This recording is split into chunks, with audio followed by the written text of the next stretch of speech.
এই রিয়ালিটিগুলোকে তো সরিয়ে রাখা যাবে না, এটা বাস্তব। ইউ ক্যানট চুজ ইউর নেবার, মানে প্রতিবেশী দেশ প্রতিবেশীকে তো চুজ করা যায় না, এটা হিস্টোরিক্যাল রিয়ালিটি, এটার সাথেই থাকতে হবে। সুতরাং সেই জায়গায় দাঁড়িয়ে খুব প্র্যাগম্যাটিক দ্বিপাক্ষিক পলিসি, ডিপ্লোম্যাটিক পলিসি হবে কি না বাইল্যাটারাল টাইজকে আবার নতুন করে রিস্ট্রাকচার করে রিসেট করার ক্ষেত্রে, সেই প্রশ্নটাই থেকে যায় দু তরফ থেকেই, ভারতের তরফ থেকেও এবং বাংলাদেশের তরফ থেকে। এবং দেখুন, এটা হোয়াট হেল্পস, আপনি যদি মনে করেন ইন্দো বাংলাদেশ রিলেশনটাকে আপনি আরো একটা টেকসই এখানে একটা ফাউন্ডেশন দিতে চান, তাহলে অবশ্যই এখানে হচ্ছে যে শেখ হাসিনার যেখানে হচ্ছে যে বাংলাদেশের পলিটিক্স এর নিয়ে যেখানে নানান ধরনের বয়ানবাজি আছে, এটা বন্ধ হতে হবে। আমাদের এখানে সরকার থেকে ক্লিয়ারলি এটা কমিউনিকেট করা হচ্ছে। প্রফেসর আব্বাসী, আপনাকে একটু আমি থামাচ্ছি। আমরা দীনেশ ত্রিবেদীর বক্তব্য দর্শকদেরকে শোনালাম, একটু বাংলাদেশের বিদেশমন্ত্রী ডক্টর খলিলুর রহমান তিনি এই মিটিং থেকে বেরিয়ে এসে কি বলেছেন, কারণ তিনিও ছিলেন, তিনি একজন খুব গুরুত্বপূর্ণ অংশ এই মিটিংটির। গতকাল ডক্টর রহমানের সাথে দীনেশ ত্রিবেদীর একান্তে সাক্ষাৎ হয় ওয়ান অন ওয়ান, এবং তারপর আজকে প্রধানমন্ত্রীর সাথে যেই মিটিংটি হয় সেখানেও ডক্টর রহমান ছিলেন। কি জানিয়েছেন মিটিং থেকে বেরিয়ে এসে, শোনাবো। প্রথম কথা হচ্ছে, আমি গণক না, সুতরাং বলতে পারবো না কোন দিন এটা হচ্ছে, যে প্রধানমন্ত্রীকে মাননীয় প্রধানমন্ত্রীকে ব্রিক্সে দেওয়া হয়নি। 5 আগস্টের ব্যাপারে আমাদের যে পজিশন আমরা ক্লিয়ারলি বলে দিয়েছি, এবং সেটা গুরুত্বের সঙ্গে অনুধাবন করেছেন ভারতীয় কর্তৃপক্ষ। সেটা আমাকে গতকালকেও তারা জানিয়েছেন, আজকেও তারা প্রধানমন্ত্রীকে সেটা বলেছেন। মাননীয় প্রধানমন্ত্রী ভারতীয় হাইকমিশনারকে বাংলাদেশে স্বাগতম জানিয়েছেন। হাইকমিশনার মাননীয় প্রধানমন্ত্রীকে গত সপ্তাহগুলোতে বাংলাদেশে তার অভিজ্ঞতা সেটা তুলে ধরেছেন। তিনি বাংলাদেশে এসে অত্যন্ত আনন্দিত, সে কথা আমাদেরকে জানিয়েছেন। এছাড়া সংক্ষেপে কিছু বিষয় এসছে।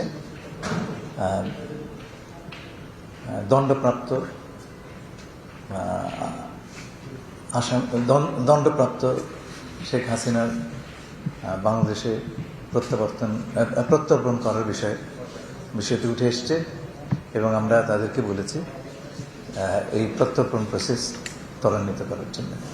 আমরা আশা করি ভারত এই ব্যাপারে পজিটিভলি সাড়া দেবে। এছাড়া শহীদ হাদির সাসপেক্টেড হত্যাকারীরা আপনারা জানেন ধরা পড়েছে। আমরা ভারত যে সমস্ত কাগজপত্র চেয়েছিল সব কিছু তাদের দিয়েছে। এই বিষয়টা এসছে আমাদের জন্য, এটা অত্যন্ত একটা সেন্সিটিভ বিষয়, এবং আমরা বলেছি এই হত্যাকারীদেরকে যত দ্রুত সম্ভব আমাদের কাছে প্রত্যর্পণ করে। দুদেশের সম্পর্ক এগিয়ে নিয়ে যাওয়ার জন্য যে এনেবলিং এনভায়রনমেন্ট দরকার, সেই ধরনের পরিবেশ সৃষ্টির ব্যাপারে গুরুত্ব আরোপ করা হয়েছে।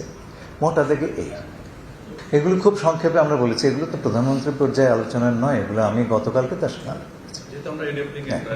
গতকালকে আমার সঙ্গে তার বিষয়ে আলাপ হয়েছে। 5 আগস্টের ব্যাপারে আমাদের যে পজিশন আমরা ক্লিয়ারলি বলে দিয়েছি, এবং সেটা গুরুত্বের সঙ্গে অনুধাবন করেছেন ভারত।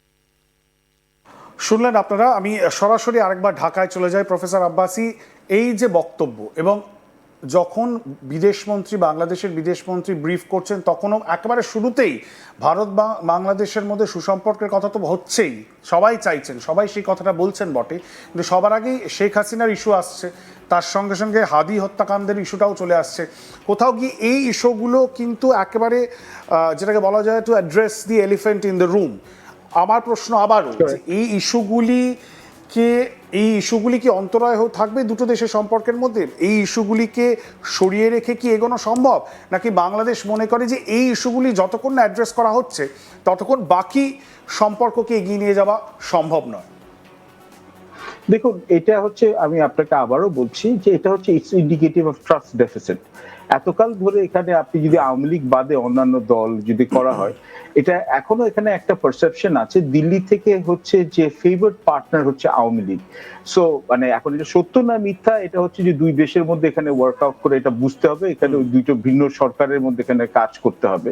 সো দিল্লিতে এখানে একটা রিয়েলাইজেশন নিশ্চয়ই আসছে যে যেহেতু দিল্লি মানে ইন্ডিয়া হচ্ছে ওয়ার্ল্ডস লার্জেস্ট ডেমোক্রেসি, তো ওরা তো ডেমোক্রেটিক প্রসেসটাকে এখানে সাপোর্ট করবে। এবং যেহেতু ভারত এবং বাংলাদেশের হচ্ছে যে কমন পয়েন্টস অফ কনভার্জেন্স বা ইন্টারেস্ট অনেক বেশি, তাহলে দে উইড ওয়ার্ক অন দিস। কিন্তু হ্যাঁ, ঠিক যেমন ভারতের কিছু সেন্সিটিভিটি আছে বাংলাদেশে, এখানে বাংলাদেশকে ওরা কনভে করে তাদের ন্যাশনাল ইন্টারেস্টের ব্যাপারে, তাদের স্ট্র্যাটেজিক সিকিউরিটির ব্যাপারে, তো আমাদের রাজনৈতিক স্থিতিশীলতার ব্যাপারে, আমাদের গণতন্ত্রকে হচ্ছে কি এখানে টেকসই করার জন্য আমাদের কিছু ইন্টারেস্ট আছে।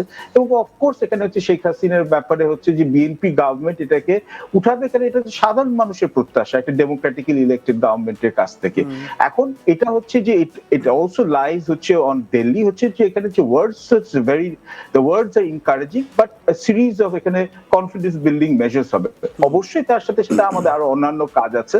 আমাদের এই গঙ্গা চুক্তি এখানে নবায়নের ব্যাপারে এখানে একটা বড় একটা সামনে এখানে একটা এক্সারসাইজ আছে সামনে, তো এখানে কি হবে এটার জন্য আমাদের এখানে আছে। তিস্তার ব্যাপারে এখানে আমাদের পানির যেখানে ন্যায্য হিস্সা এটাকে চাওয়ার ব্যাপারে। সবচেয়ে বড় প্রশ্ন প্রফেসর আব্বাসি, যেটাতে আপনি যেটা বললেন CBS confidence building, CBMs confidence building measure, সেই কনফিডেন্স কোথাও গিয়ে আরেকটু তৈরি হতে পারে দুটি দেশের মধ্যে যদি দুই সাইডের যদি প্রধানমন্ত্রী তারেক রহমান সত্যি ভারতবর্ষে আসেন ব্রিক্স সামিটে, তাকে যে আহ্বান করা হয়েছে, তাকে যে ইনভাইট করা হয়েছে ভারতের পক্ষ থেকে অ্যাজ বিমস্টেক চেয়ার, তিনি যদি সেই আমন্ত্রণ গ্রহণ করে আসেন, তাহলে কোথাও গিয়ে দুই দেশের সম্পর্কের মধ্যে এই যে আপনি যেটা বললেন ট্রাস্ট ডেফিসিট, ভারতবর্ষের trust deficit perhaps on the BNP regime, কারণ আমি ভারতীয় পক্ষে বিভিন্ন যারা এই বিষয়টাকে বাংলাদেশ অবজারভার রয়েছে তাদের সাথে কথা বলে যেটা বুঝতে পেরেছি যে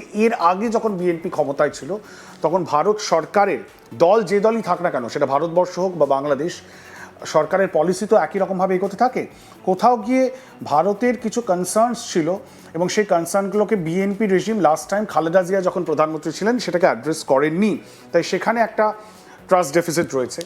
এবং তার ফলে আজ যখন বিএনপি ক্ষমতায় নতুন করে এসেছে এবং বিএনপি যেটা আপনি বলছেন মনে হয় যে ভারত অনেক বেশি আওয়ামী লীগ ঘনিষ্ঠ, এই ইমেজটা ভারতবর্ষের রয়েছে বাংলাদেশে এবং তার ফলে একটি ট্রাস্ট ডেফিসিট তৈরি হয়েছে। সুতরাং কোথাও গিয়ে যদি তারেক সাহেব এবারে আসেন ভারতবর্ষে, এর আগে যেটা বললাম যে লং স্ট্যান্ডিং যে রীতি ছিল যে প্রধানমন্ত্রী হওয়ার পরেই প্রথম ভারত সফর করতেন এর আগের বাংলাদেশের প্রধানমন্ত্রীরা, এটা কোনো প্রোটোকল নয়, এটি একটি রীতি, এটা হয়ে এসেছিল, কিন্তু সেই রীতি থেকে কিছুটা হলো বিচ্যুত হয়ে এবার তিনি মালয়েশিয়া এবং পরবর্তীকালে চায়না গেছেন, যেটা আপনি বললেন।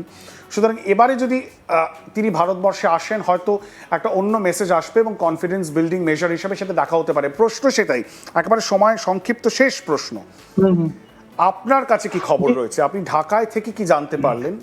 প্রধানমন্ত্রী তারেক রহমান তিনি কি আসবেন বা বাংলাদেশ থেকে ভারতবর্ষে এই সফরে?